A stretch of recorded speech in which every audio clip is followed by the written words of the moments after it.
नमस्ते दोस्तों, मैं अनुराग स्वागत करता हूं आपका एडू चक्र अनुराग जीएस के स्टैटिक जीके सीरीज में। आप इस वीडियो के एंड तक बने रहे, जो कि बात करने वाले हैं आज हम इंपॉर्टेंट रिवर्स ऑफ इंडिया, जो कि एग्जाम ओरिएंटेड है। और इस वीडियो में आप जानेंगे भारत के महत्वपूर्ण नदियों के बारे में। तो पार्ट 1 में आता है इंडस रिवर सिस्टम, जो कि इंडस रिवर, सिंधु रिवर भी इसे कहते हैं। सबसे पहले बात करते हैं इंडस या सिंधु नदी के बारे में। इसका जो ओरिजिन है वो है तिब्बत के मानसरोवर लेक के पास होता है। इंडिया में ये लद्दाख और जम्मू एंड कश्मीर से होकर गुजरती है और आगे जाकर पाकिस्तान में अरेबियन सी में ये जाकर के मिल जाती है।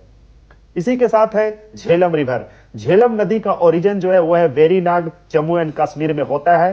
ये कश्मीर वैली से होकर आगे पाकिस्तान में चली जाती है। अगला जो नदी है हमारा वो है चेनाब रिवर। चेनाब नदी का ओरिजिन जो है वो चंद्र और बाघा रिवर से मिलकर होता है और जो हिमाचल प्रदेश में मिलती है ये भी आगे पाकिस्तान में जाकर के मिल जाती है। इसी के साथ है रावी रिवर। रावी रिवर का ओरिजिन जो है दोस्तों वो है हिमाचल प्रदेश और ये पंजाब से होकर इंडिया पाकिस्तान बॉर्डर के पास बहती है। और इसके बाद जो है ब्यास नदी। ब्यास नदी जो है इसका ओरिजिन ब्यास कुंड हिमाचल प्रदेश में होता है। ये पूरी तरह इंडिया के अंदर बहने वाली इंडस सिस्टम की एक नदी है।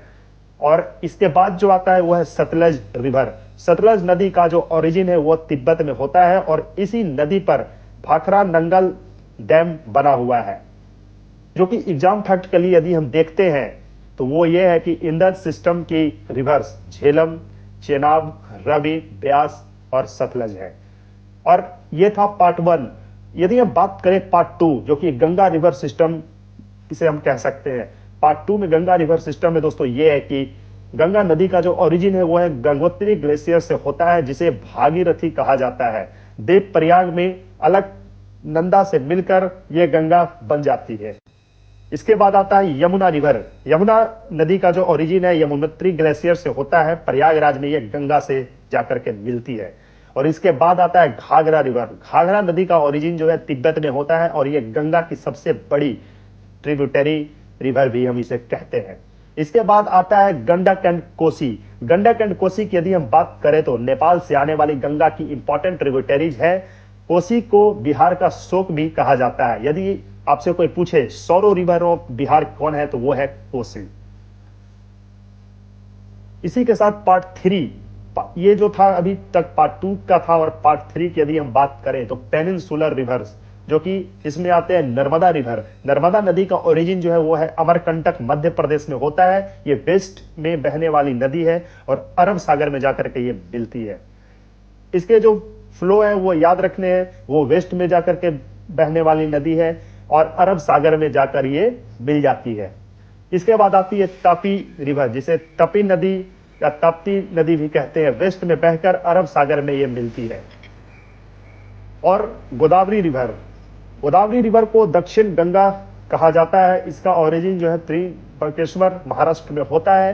त्रिंबकेश्वर जो है महाराष्ट्र में, इसका ओरिजिन जो है यहीं से होता है, महाराष्ट्र से। इसके बाद आता है कृष्णा एंड कावेरी। कृष्णा नदी महाराष्ट्र से निकलती है और कावेरी नदी का ओरिजिन तलाकोवेरी और कर्नाटका में होता है। इसी के साथ साथियों वीडियो का एंड होता है। और रैपिड क्वेश्चन मैं आपको कुछ देता हूं, जो कि आप कमेंट में करके जरूर बताएं। कमेंट में बताना ना भूलें, जो कि ये है। तो पहला क्वेश्चन है गंगा का ओरिजिन कहां से है।